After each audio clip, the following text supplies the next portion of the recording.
And our goal is simple. Give these people a convenient, tasty, affordable, easy solution.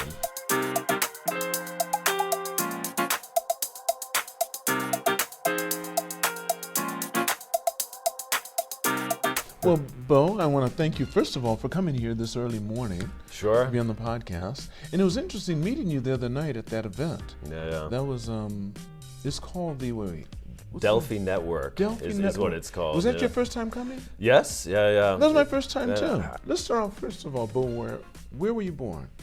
In the U.S. So, in the U.S. Actually, the name of the city was Davenport, Iowa. Even though I was born there, I only lived there to the age of 4. Okay. And then because of my father's work, my whole family relocated to Waterloo, Belgium, or kind of around the Brussels area. How many siblings do you have? Just one younger sister. How many years difference? 3.5. Are you guys close? 3.5. You know, my sister's personality and mine are just such opposite sides of the spectrum. So I feel like we have a great sibling relationship. I do think because we grew up abroad in that, in such a unique childhood, unique environment, we did share so many amazing experiences. So yeah, I think we have a great relationship even to this day. What kind of business was your father in? So he worked for one of the world's largest food ingredients manufacturers. Okay. And for actually 2 different companies, and he actually grew up mostly on a farm in Iowa. Some of the Becker family was, or it still is, farmers in Iowa. Now they've gone quite more industrial than it was back then. What were they doing? What did they start off doing? Yeah, corn, soybeans, cows, pigs. You know, the whole. We're talking about real farms, real farm. And so my father grew up in a very humble environment. And what about your mother? I want to say my father was just one of the first from his family to really go to university, pursue that education, and it led to this great career that I'm so proud of, and just enabled my sister and I to have a great childhood, and in many senses allowed me to do this crazy startup that I do now. But my mother, she's also from Iowa, right? My family grew up there. My grandfather worked for AT&T, who was such an amazing man, unfortunately, passed away a few years ago. But he was working for AT&T for a long career, gave them a great childhood. My mother and uncles are just all such bright. Every year our family Christmas is just such an event. And my grandparents ended up retiring to Las Vegas. And so after a life in Iowa, my grandfather just said, I'm done with the winters. I'm done with this, with these small towns. We're going to Vegas. And then, so from my childhood, from basically age 2 to 20-something, we would be in Las Vegas with my grandparents every year for Christmas. I mean, it was just such a wonderful. Coming from Belgium. Basically, yeah. How long did you live in Belgium? Yeah, so until what 10 years out of my childhood. So it was basically age 4 to 10. So all of my elementary school. Okay. And then we moved back to the U.S. For a few years, lived in rural Illinois, where food ingredients are made. And then from age 14 to 18, we were back in Belgium, so my high school as well. And unbelievably, I was actually at the same international school for both of those stints. So some of the friends were there, and even, it's just so crazy to think, but my kindergarten teacher was able to attend my high school graduation, even though it was in Belgium, right? So, even there were a couple of the students that I had gone to kindergarten with, even though it was that far away, and so. And they came too. Well, no, they were part of the same class. They were in my high school graduating class. Yeah. So yeah, I had quite a wild childhood. So, in fact, if you ask me where I'm from, it's one of the hardest questions for me to answer, right? Because I was 10. So far in my life, it's been 10 years in Belgium, 12 years in the U.S., and then now 10 years in Asia. Were you were at an international school while you were in Belgium? Absolutely. Yeah, so you only speak English? Yeah, and maybe that's one of my regrets looking back. So I took French classes for 10 years while I was there. But everyone around me was speaking English. All my friends were English, and it's something about. I never picked it up as I did speak, but I never really put yourself into embraced it. And you didn't have to. No, not at all. Being at international school, so you had the compounds too for everyone. Was it set up like that, or were you pretty much integrated with the community? We were totally living on a Belgian street, Okay. cobblestone street. All the neighbors were Belgian. I mean, so my French was not bad at the time. I had no problem going around and conversing. My childhood was very Belgian in many senses. I mean, I remember my sister and I getting the Belgian waffles at the supermarket and loving that, and I mean, just really enjoying Belgian food, whereas typical American kids would never be eating mussels and escargot and foie gras. Yeah, I mean, that's some of our favorite foods now, and and I think the experience also changed my parents a lot. Whereas, in what way? Well, I mean, my father grew up on a farm. His parents never would have been drinking red wine and enjoying these amazing European dinners and going skiing. And now my father has become an absolute wine savant. But where's he living now? So my parents relocated to Denver 4 years ago. Yeah, so my father finally retired from basically his global C-suite job. I think he had just had enough after around 40 years or so in that role, and decided to join a startup company in Denver. And so they're having quite an adventure over there. But every year I'm going there now to visit them. Yeah. And they go skiing in the winter and everything. They might even be there this week. Yeah, every time I call them, they're saying, "Oh, we were just skiing all last weekend." I'm just curious about this. So, what made you decide to come to Japan? I mean, but first, yeah, sure. You went to college in the States? Yeah, so I had that Belgian upbringing. I mean, even though it was international school, but my family's all American, and I definitely had a desire to go to college in the U.S. I thought that the ultimate experience, the football games, the fraternities, Were you amazing playing sports like that in Belgium? I played volleyball, basketball, and baseball. All 4 years. I was a big sports guy in high school, and I did the academics, just a chronic overachiever. I can't stop myself. Did you have your height?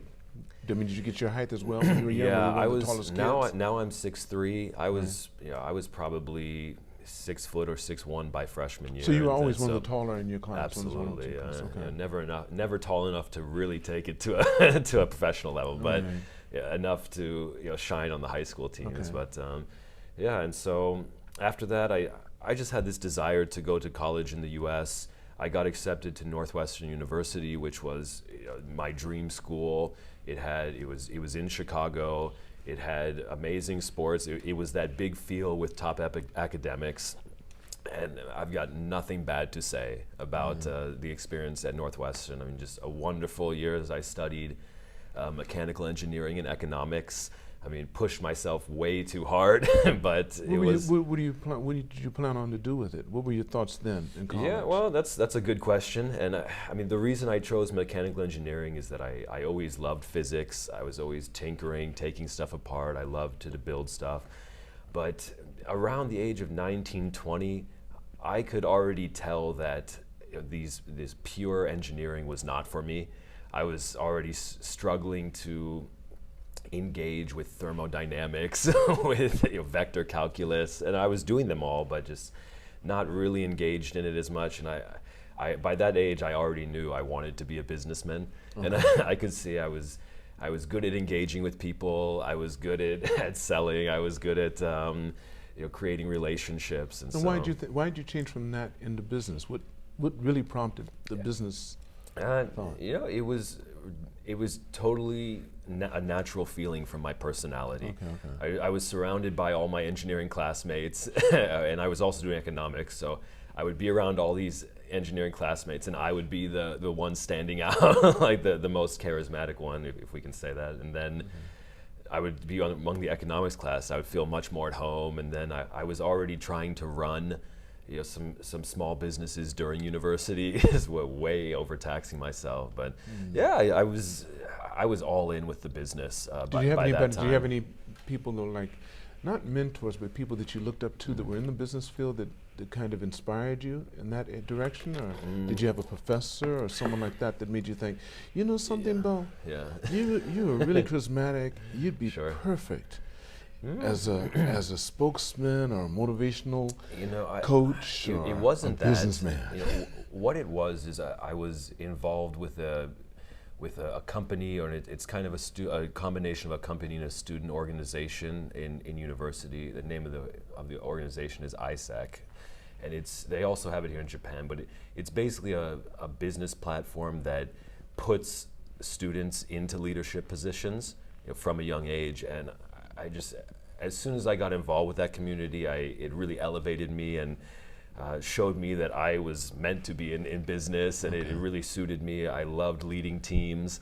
I loved setting goals, setting all of these boring business scheduling and organizing that people didn't like. I loved it. So now I knew from that age. And you asked, how did I get involved with Japan and Asia? And during my time at Northwestern, I did an internship in Beijing, and I did a small stint in Tokyo as well with the company I just mentioned. And I was just totally blown away at the time. Wait, had you requested Absolutely. to do both? Yes, yeah. They were. I wanted to do them. What was your interest prior to that to want to come to Asia? I think it was just the aspect of culture shock that really intrigued me. I really wanted to experience the cultures that were the furthest from what I had known growing up. And so I had so much exposure to European and American culture, and I knew those perfectly well. But somehow I just looked at East Asia as this black box that I just didn't understand. It's like, what?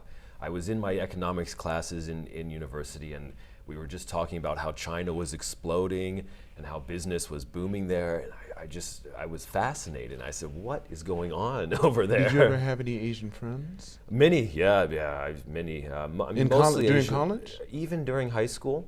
Okay. A lot. I mean, on my baseball team, I but had like Japanese from friends. where? Oh, Japanese? Japanese, Chinese, Koreans, Okay. Thai. I mean, just to name a few. I really had a lucky childhood because I grew up. I mean, even in my elementary school, I had Asian friends from many backgrounds. Right. And then during university, because I was running this international company, I had lots of Chinese friends, lots of Korean friends, some Japanese as well, Taiwanese. One of my best friends in college was from Taiwan. Okay. And so, I had always been interested, but it really was that just stark difference between the cultures that just grabbed me, and I thought. So what was it like for you when you landed? You went into China first. Yeah. What were your first thoughts when you got in there? I remember it was I was 20 years old. I accepted a 3-month internship during the summer. I had no idea what to expect. Flew in, somebody from the university that was hosting me came to meet me. It was late at night. They put me in a hotel. The next morning, I just got up, totally jet lagged, and went for a walk outside on the street. And I remember the first thing that hit me was, holy cow, everybody's Chinese, right? And it's something growing up in Western countries that you just get to see, that you just cannot even imagine such a monoethnic society. And everyone was like kind of looking at me walking on the street, and I obviously stood out, and I was just like, wow, like this is quite an experience already.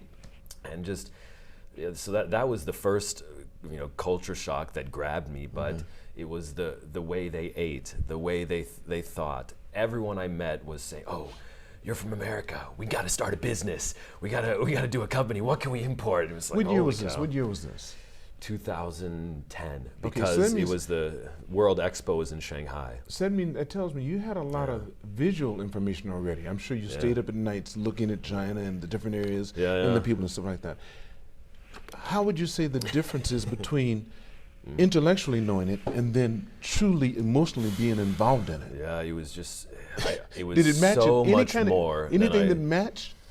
Very little, to be honest, because I also think there's that whole communist aspect where we grow up in Western schools learning about communism is the wrong way, and suddenly there you are in China. Lots of people are doing really well, right? New buildings were going up on every corner. everyone was trying to start a business, and it's like, hold on. Wait. And then and I'm coming from a economics class in Chicago where everyone's just trying to get a job at the biggest consulting firm, and that's their biggest ambition. And I'm thinking, hold on here, like there's a disconnect. Like, what's happening? Beau, let me tell you what. You're echoing exactly what I felt in '74 when I came to Japan. Yeah, a lot of people say that. When 30 years behind. Yeah. When I came here in '74. First of all, I was expecting people to be with rickshaws and grass hats. Oh, those were still in Beijing at the time. But it wasn't. No, you see but very little of it. Sure. You know, it's not like what you expect. You know, I thought that would be the major, means of transportation. Not at all, no. They had cabs then in '74. The doors were automatic like they are now. Sure, yeah. Everybody got in proper queues. And People were all neat and clean. Let's not mention the subways that were just... Everything's immaculate, and I'm going, wait just a minute. Somebody didn't quite tell me the truth. Yeah. And everything was in color. It's supposed to be in black and white, isn't it? Yeah, sure. Especially, countries like Asia, and if you go to China, a communist country. Yeah. That's interesting. It is a stark difference. Sure. And you're the first person that's expressed it that way. So, okay, so you go from China and you come to Japan. Well, so first I did my difference? internship in China. Right. I just totally caught the bug. I thought, oh my God, I want to start a company. I've got to do this in China. Went back to Chicago. I was studying Chinese in my free time, doing terrible in my classes, spending all my time running a business and studying Chinese. Then when I was 21, I had an opportunity to go to Japan. And let me preface that by saying the reason that I had always been interested in Japan is kind of a silly reason, but it's actually that sushi has always been my favorite food. Since when? Since like age 5. And so every year when I was growing up, my mom would be like, "Oh, so what do you want for your birthday dinner? Where are we going?" Sushi, let's go. And we would. What started that? Just there was do you no remember the first time? You don't remember the first time. You just remember always liking raw fish. Not particularly. Yeah, it's always just somehow my palate has always loved it. Even though I didn't even have the real top quality Japanese stuff, I already loved it as a kid, and so just through that. I always wanted to go to Japan, always wanted to check it out. And anyone who has a sushi dinner with me, they always say, "Oh, wow, I can't believe you're so passionate about this." And I'm like explaining the rice culture and how to cut the fish and where this one's usually. Then people just, I feel like I should have done a business with sushi, and I probably will one day, but it's just a huge passion of mine. And that was the spark. I just had this dream. I've got to live in Japan, eat sushi 3 days a week, and just live this life. Now, when you went to China, you were saying that you wanted to start a company because they were all approaching you to start a company. So you wanted to. I just caught the bug because in America, no one was talking about starting a business. A very few people, and it was all about, oh, how can I get into this bank? How can I get into this consulting firm? And then suddenly, here I am in Beijing, and everyone's pushing me to start a company. They're like, oh, how can we make money? We got to start something. God, I was like, holy cow! Like this is what I've been searching for, and I just caught the bug. But so then I went on the internship or the experience in Tokyo. I tried sushi at Tsukiji for the first time, and just. I mean, that was it. I was totally hooked. I mean, I remember that first night we were all drinking. We were going on the subway, and I'm just saying, "Don't worry, guys. I'll be back in Tokyo. It's going to take a couple years, but I'll be living here eventually." And so went back to the U.S. to finish university and basically set 3 goals for myself. And I said, before I'm 30, I want to live in China, learn Chinese, understand Chinese business. Second goal, I want to live in Japan, learn Japanese, learn about Japanese business. Third goal, I want to start my company before I'm 30. And then I was basically off from age 22 so going for it. And so I thought a lot about it, and I really made it. I'm such a goal-oriented person. I really thought it through, and I said, I talked to a lot of people, and I realized better to go to China first. One reason is that it's actually much easier to learn Japanese if you have a Chinese background. And so I realized, okay, better to focus on the Chinese first. The cost of living in China was cheaper at the time, and for a 22-year-old graduate, that was paramount. Just those facts, and just of how economically booming Shanghai was at the time. And so I graduated college and just basically bought a one-way ticket to go to Shanghai, and just with the idea of starting something and learning about Chinese business culture. My mom was saying, "No, don't go. No, stay here." You're reading my mind, because I was going to say, how were your parents during all this enthusiasm you had for going to Asia, the other side of the planet? And here's their only son. Yeah. That your dad's kind of saying, like, look, you don't have to help me, but Grandpa, would mind a helping hand. I mean, the Becker family's looking for you're carrying our name. And you decided to go to the other side of the planet. There was no family business to be involved in. Okay, I thought your grandfather, the farm and stuff. No, the thing is, my father's cousins were all running that, and unfortunately, my father's father passed away fairly young. You told me. So there was never a family business, any pressure like that. But I would say my father's a relatively conservative gentleman, and he was definitely telling me to join a consulting firm, do whatever whatever my friends at Northwestern were doing. He was just trying to push me down that path. And I was saying, I've got to go to China and start a business, and I'm just so passionate about this. And they were never super negative about it, but I think they were definitely skeptical and wondering, what are you doing? And at one point, my father was saying, "Oh, you're just not thinking about your future." And I thought, oh my God, that's the only thing I'm thinking about. So I was just like, oh, I just couldn't quite understand it. Have they turned around? Have they changed? Oh, absolutely. My parents and I have a wonderful relationship. You've been in Asia for how many years now? 11. 11 years. Yeah. 5 years in China, 7 in Japan. That's total, all the way through. Yeah. You've never had any breaks in between there? Not really, no. Okay. So I went after college, went to Shanghai, spent the first year studying Chinese. Dedicated 8 hours a day. Second year working for a Chinese startup, great experience. Really got such an amazing exposure to the culture through the young people in that company. And then I actually went to business school in Shanghai, and it was actually an American business school in Shanghai, all international students, and that might have been the best year of my life. It was just so much fun. What was really fun about it? Well, for one, I thrived at business school. I was passionate. I ended up being the valedictorian, actually. But it was this little enclave of an American business school right dead in the center of communist China, right, in Shanghai, where everything was booming.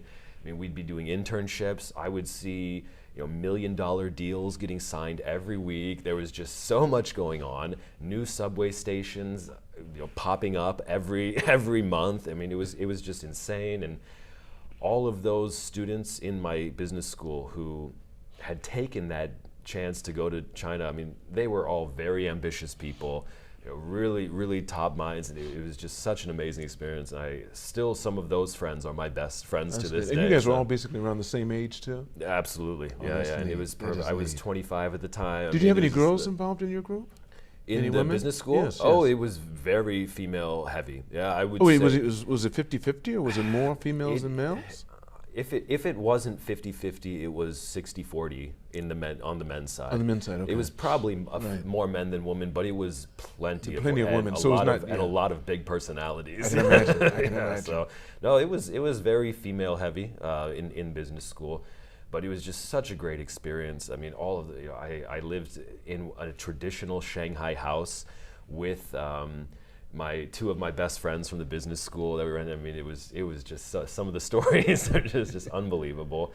And so you stayed there for how long? So it was about 3 years in total. And the business school was actually a 1 year intense program. And then you worked with a company for 2 years. About a year and a half or so. And then so I finished business school there, and my Chinese was actually at a pretty good level at that time. Business conversational, and I was kind of looking for a job, and I was considering Japanese companies, but I decided to start my second goal, which was learning Japanese. And so I actually enrolled in a Japanese language school in Shanghai. And it was all Chinese, the textbooks were all in Chinese. And I remember the first day the teacher came out and said, "All right, guys, so you got to understand, Japanese is all based on Chinese characters, so it's going to be super easy to learn." It's like, oh my God, this is great, yeah. And so it really accelerated my. Absolutely, yeah. And so there's so many even unless you study both, you might not even notice, but it's about 30% of Japanese words are just direct correlations from Chinese vocabulary. And so the point is, I joined that at school, and I wasn't even there for 2 weeks, and they suddenly called me and said, "Hey, Beau, we've just got an offer from a Japanese company here who's looking to hire someone." And I had been looking for a job, and they said, they're looking for an engineer, someone who speaks English. And they said, "Would you be interested?" "Sure, yeah." So I went to this factory in the countryside. The Japanese Bucho was sitting there, Ando Bucho, who unfortunately passed away about 2 months ago. Who was a huge mentor in my life. He was sitting there. We did the interview in Chinese, and he was like, "All right, Beau, we're looking for an engineer, someone technical who speaks English and Chinese. We really want someone who speaks Japanese.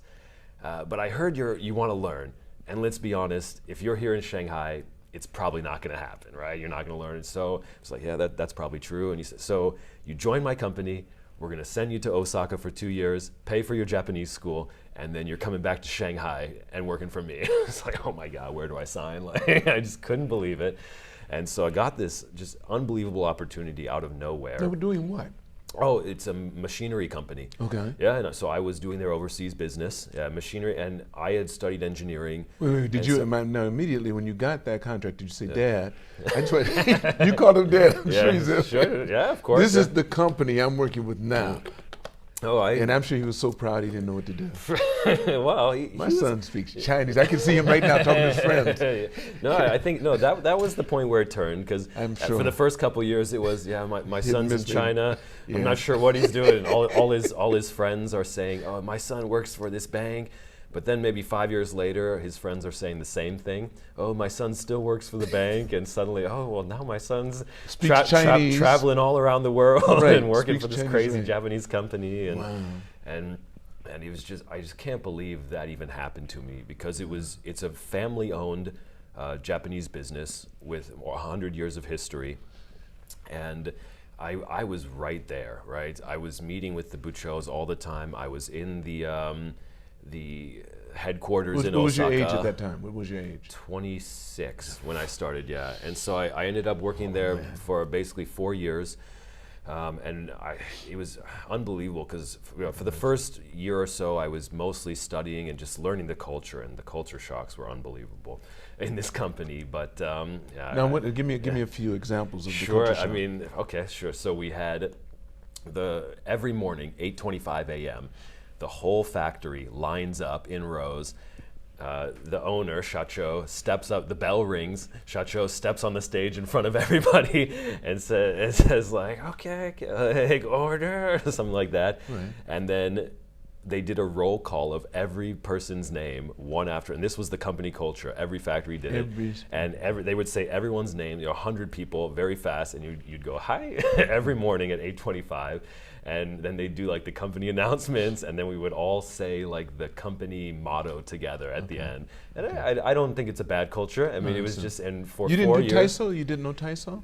That company did not. Okay, but some companies I've do definitely every seen, morning. yeah, I've been with some that did, but that was just every morning for 4 years. That was what we did, and it was so amazing. On time, all the time. And even what if they call a name and someone didn't say hi? What would they do then if someone wasn't there? Oh, well, that happened to me at least once. So what happened? What happened? So another culture shock. I showed up late to the company one day. I had a friend visiting Osaka.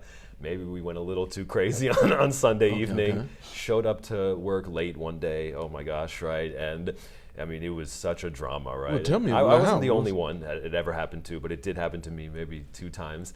And so you'd walk in, I mean, and the first thing I noticed was that the Japanese people wouldn't want to make eye contact with you. So how late were you? How late were you? Oh, maybe 30 minutes or something, right? So, I mean, that's not good, but all right. The culture shock was that the Japanese people were so scared of standing out in any way that they wouldn't want to associate with anyone who was late, even by making eye contact. And it was like, okay, guys, this is a little weird. So what happened? Oh, well, yeah, well, actually that time, I remember Shacho came directly to my desk in front of everybody and basically said, oh, in my company, this is not I acceptable. mean, he blasted you in front of He everyone. actually did, yeah. He blasted me in front of everybody. Did he have you stand up while he did it, or you kept you No, were still seated? You stayed seated while he stood above you. He didn't ask me to stand up, but I did stand up. Yeah, gotcha. just because I would always stand up if someone was talking to me. Right. But then again, yeah, but it was you're not good. taller than him. A little bit, yeah. yeah. So now he changed his posture to look up at you, and he still blasted you, right? Yeah, he wasn't. He's Okay, I he's a understand. third generation owner, and I hear you. and so yeah, he did. But and I was always hoping that maybe the guy next to me would stand up and say, oh, you know, he's working really hard. But no, none of that happened. And yeah, he wasn't, you know, livid, right? He was. But he made a But point. he definitely made it a point, and I thought, oh my God, like yeah, this was a mistake. So yeah, that maybe only happened once more in 4 years, but. And he did the same thing the second time too? Fortunately, he wasn't there that day. Yeah. and I wasn't the only one to ever. You know, Well, I understand show late, but that. I understand yeah, that. that was quite an experience. But it wasn't only that. You know, other culture shocks were, you know, how did we interact with our clients? Right? What kind of dinners would we be going to? You know, what kind of activities would we be doing with the customers? How did we? You know, we would always bring gifts when we would go meet a big Japanese company, which is something you'd never do in Western business culture, right?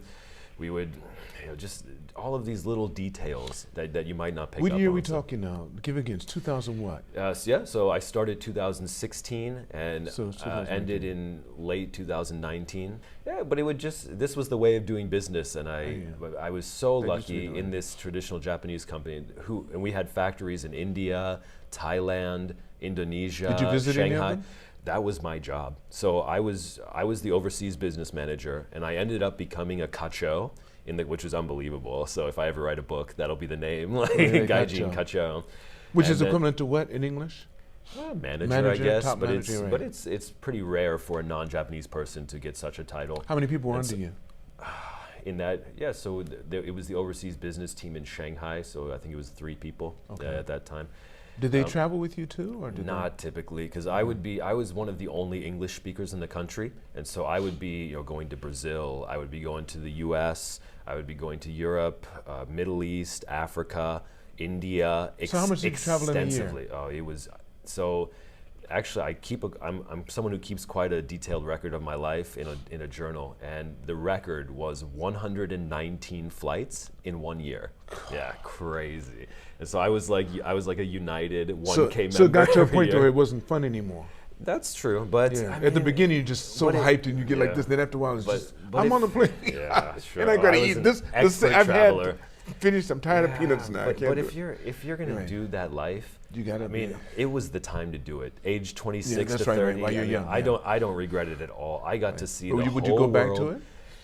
I'm pretty happy, all right, like thank not you. traveling that much. Yeah, So you made a good point. It's something Yeah. if you're gonna do it when you're really young. Yeah, it was perfect. Get it under your belt. I was just then go on from yeah. there. It would basically be every month or other month, I would organize and go on a serious 2-week business trip, which would encompass multiple markets and multiple countries. And in fact, I would be basically meeting a different factory every day, and so it was quite an adventure. And you worked with them Yeah. for how long? You said. Around 4 years, 4 and years. I was quite successful at the job. Okay. Yeah, I I'm sure did. you I were. did good with the company politics. I did good with the customers. I was good at the technical side of it because we were selling, you know, custom machineries, and I loved being in the factories. It was perfect.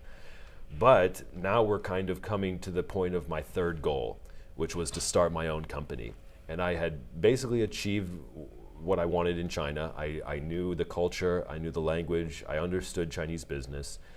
I had achieved what I wanted in Japan. I had just had the ultimate experience in Japanese business. I spoke Japanese, you know, quite fluently at the end of that. And I had immersed myself in the culture. The third goal was to start my own business. Right, and I had always been searching for that idea, and I had so many ideas. My mom says that when I was young, I was coming up with a new business idea every other day. Oh, so even when you were young, you used to think about. Yeah, business. sure, and I didn't even realize it, but Okay. my mom says, oh yeah, he was always coming up with ideas, but during my 20s, I was always searching for that idea, and I had so many ideas, but finally, the one that stuck with me came to me in Osaka. And so I remember I play volleyball, and I was at a drinking party with my volleyball team. And 3 of my teammates were at the bar. They were all having a drink, Japanese teammates, all of them just bright red faces, from the alcohol flush, right? And so, and I had some kind of anti-hangover product with me at the time and tried to make a joke. I just said like, oh, so guys, why aren't you using this product to stop you turning red? And they all just looked at me like, oh my God, I've been waiting for that product forever. I would love to have that. It's like, and I thought, oh my God, actually in the US we have this kind of product and I know about it, and why aren't you using it here? And I had to leave the party and like start making notes, and I was like, oh my God. And so had an epiphany, just got struck with this idea, started researching while I was still working, and said there must be a company in Japan making anti-flush products. How could there not be? 42% of Japanese people have this DNA deficiency, which causes them to turn red and have other problems. How could there not be a company doing this? And I just kept looking. Deficiency? It's a DNA deficiency. Is it really? Yeah. So it's a DNA. Not deficient. It's actually it's a DNA difference. defect. Defect. Which is considered a congenital disease, basically. Really? Yeah. And so, and that DNA defect basically causes you to have an enzyme deficiency. That's what I was going to say. I figured it was an enzyme. Yeah, right. and so the real root of the issue is the DNA defect, defect, which okay. causes the enzyme deficiency. Okay. The enzyme that's missing is not actually for the alcohol breakdown. It's for something called acetaldehyde, which is a carcinogen, and quite a nasty substance that comes from other sources than alcohol. Okay, right. So there's actually a number of ways you can be exposed to acetaldehyde, and it's absolutely a disease or a defect that those people have. So if you don't unfortunately, have it, you'll become flesh of skin. And even to go more, there's plenty of evidence showing that people with that DNA deficiency who do drink and are exposed to acetaldehyde in that way are about 4 times more likely to get long-term cancers, liver, stomach, esophageal. As I said before, I had plenty of Asian American, Chinese American friends in college, and a lot of them had this DNA deficiency and were actively taking products that are available in the US. And so it's something that most Americans know about. It's not a secret there. There's even 3 companies making it. And I was working in Osaka, I had this idea, started researching, and realized, oh my God, there's actually no company or product in the entire market trying to do this. How could that be? Started researching more, interviewing friends, saying, would you want this? What do you think? Started visiting factories. Whenever I had a break from work, I would just like fly off and visit a factory, say, do you think you could make this? What would we need? Started reading research papers. I was doing everything, and spent basically 2 years while still working for the Japanese company, just in all my extra time just researching this, dedicated to this crazy business idea. And after 1 year, I realized, okay, there's no product, there's a huge opportunity, I've got to double down on this. And then after 2 years, I had a brand idea. I had already taken a trademark, so I flew to Tokyo, registered a trademark, incorporated the company, everything, and then finally, after 2 years of preparation, finally decided to go to Mr. Ando and say, I'm sorry, but I've got this dream to start this company in Tokyo, and I'm going to resign. And so that went. It obviously wasn't that that happy, but I did. I got out of that company. Moved to Tokyo in late 2019 and founded a company which targets drinking parties and group events 3 months before a global pandemic. Oh my God. What happened, right? And you, like you said, you doubled down too. Yeah, sure. Oh, I was totally invested. I had just gone through a whole process of changing my visa just to set up everything here, and suddenly there's no chance we're going to get investment, at least for the next 2 years. There's no way we can sell because no one's even going out. And so it was a pretty rough time. but I decided to basically take the opportunity to double down on product development, like brand testing, you know, doing the design of the brand, but even more actually making the product, you know, getting samples from the factory, trying this, testing that, and yeah, maybe, you know, I'm not sure I would have preferred that route, but you know, maybe it was a blessing in disguise that we had that. We basically took 2 years to just make the product. So how were you making ends meet? Had you saved up enough? Because you said you put everything into your company. Well, that's basically what it was, yeah.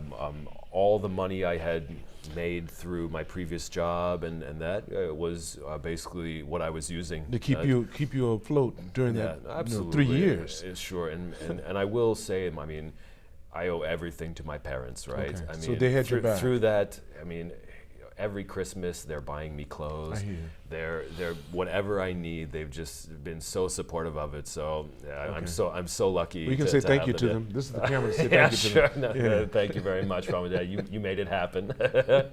That's beautiful. But, don't worry. I call them every week, so that's no problem. That's but beautiful. yeah, so that might have been unfortunate, but in it was November 2022 that we finally made the first product. Right, and actually, I brought one just to show you. And see if I can stop from being flushed. Yeah, sure. Yeah, don't open it here, but what's the name of it?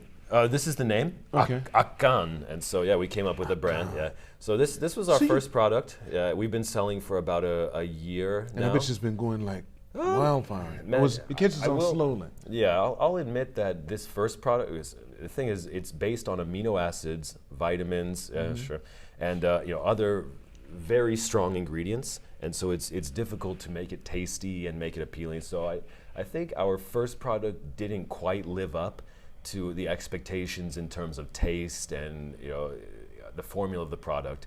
And so, but I mean, whatever. I mean, it's a startup company. We're doing something completely new, and so we took a lot of feedback from the customers on that first one. And we're actually manufacturing our next product in about a month and a half. The final label was just submitted just last Friday, and I can barely sleep. I'm so excited, right? I just say you came in here hyped, so I figured you were ready for something. Yeah, I mean, we've just come up with. That is beautiful. I'm really happy with what the team's come up with. It's the flavor's much better. And is it going to have the same label? Is it going to be the same? No. It's definitely inspired from this, but no, it's a totally new label. What's it going to be called? Oh, it's same brand Akan. name. Yeah, Akan's a great name. Okay. It basically tells you what the product does without making any claims. But we've come up with kind of a character, a red-faced tanuki character to be on there. We just learned so much about what the customers want to see on the label, and there's no way to figure that out without giving it a try and figuring out. So, will this next product be the big hit? I'm not even sure. But the next one after that, right? So, have you gotten all the investors that you wanted? Are you still looking for investors? Yeah, we actually got our first venture capital investment about 5 months ago, and it was a long road to get that, especially with the timing of the company, which a long, tough road.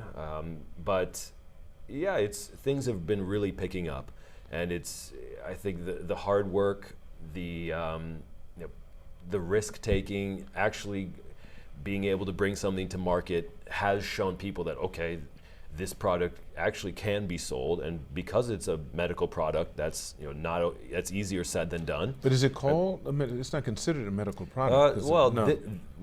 This one technically is not. Okay, but on that note, there's basically just as much effort that needs to go into the specifics of keeping it a non-medical product as do making it a medical product. And in some cases, especially for the Japanese market, non-medical products can be stronger than medical products, which is wild. It's bizarre, but that is the case. And so in some cases, it's actually better to do that, to do a non-medical version. But we've been working with medical factories to come up with some medicinal products. We're trying to release a tablet version of this product later this year. We've already got a factory that's making samples for us. And tell me, Beau. So I'm out with you and I'm drinking. Yeah. Let's say I'm drinking. Yeah. I'm Japanese and I'm bright red now. Got the Akan. Yeah, that's the idea. I drink it.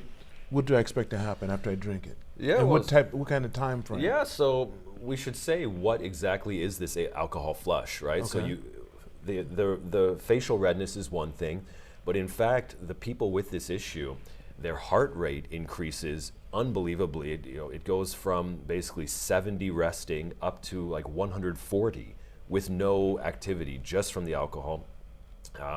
And then they're getting hives on their skin. They're getting very drowsy. A lot of them are throwing up after drinking only a little bit of alcohol. And so since our products are actually combating the root of all of those side effects, it's basically decreasing the effects of all the side effects, right? So you would take this product and then you would expect to see, from our internal testing, it's about 50% reduction of them. Would I take it before I start drinking? Of course, yeah. So that was preventing it from happening at all. That's the idea, yeah. Okay, so you wouldn't wait until but if for some reason I forgot and did it before, then I should have another bottle so I could actually drink it. So the way we do our in-house testing is we let them drink the alcohol first so you can see the redness, and then they drink it. And it does work, but your body needs to do the digestive process of it, the metabolization. So it takes 45 minutes to really kick in. So we definitely suggest you take it before drinking alcohol. Right. So if you're going to have a hard day out, go ahead. Yeah, and it's not a complicated. The product itself is actually quite complicated. From a biotech perspective, actually making it, but the concept is not complicated. We've got about 25 million people in Japan, and not even mentioning the rest of Asia, who've got this serious issue. A lot of them cannot enjoy drinking. They want to go to the party. They've got pressure from their work to be drinking, but they just can't. They feel terrible every time they drink. They avoid it. We even had some research showing that people with this issue are joining 60% less drinking events, just because they're worried about these side effects. And our goal is simple: give these people a convenient, tasty, affordable, easy solution so that they can just pick up one bottle or take the tablets, and they don't have to worry about it. And it really is that simple. Right? Now, you don't have the tablets developed yet. You're developing the tablets. Right now, they're basically, the formula has been developed. Okay. But the devil's in the details, right? It's okay, how big is each one going to be? Right. What kind of coating are we going to use? So what's the packaging? So we're at the product, kind of the final product development stages, and we're about to make a first test version of it. So my company's been What's the name of the company? What's the name of your company? Reiwa Seiyaku.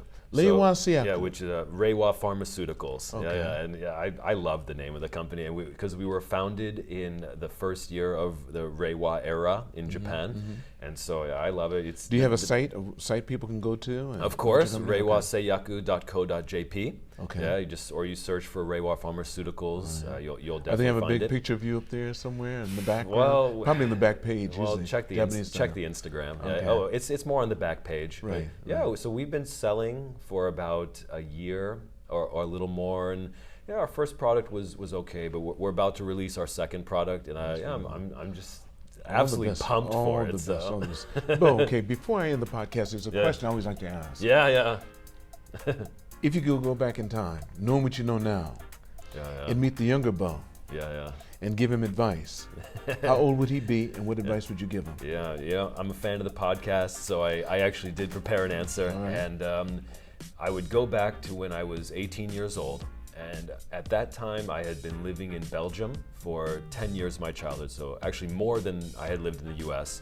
And I had an opportunity to become a Belgian citizen, basically have dual nationality. And I asked my family, some people close to me, and at the time I got the advice that I shouldn't do it, and which I think was not good advice. And at the time, I didn't think too much about it. I just said, okay, it's not going to happen. But if I could go back, I think I really would have taken that opportunity and become a dual citizen. I think that's one regret that unfortunately I don't have a second chance at, but that's what I would have told me to do that. That's very interesting. Beau, thank you so much. Yeah, it's been a pleasure, All the Lance. best. All the It's been a best. pleasure. All the The best. same to you. I want to thank all of you for watching or listening to this podcast. And never forget, it's all unknown, so continue to reach for the stars. Because you're too blessed to be stressed.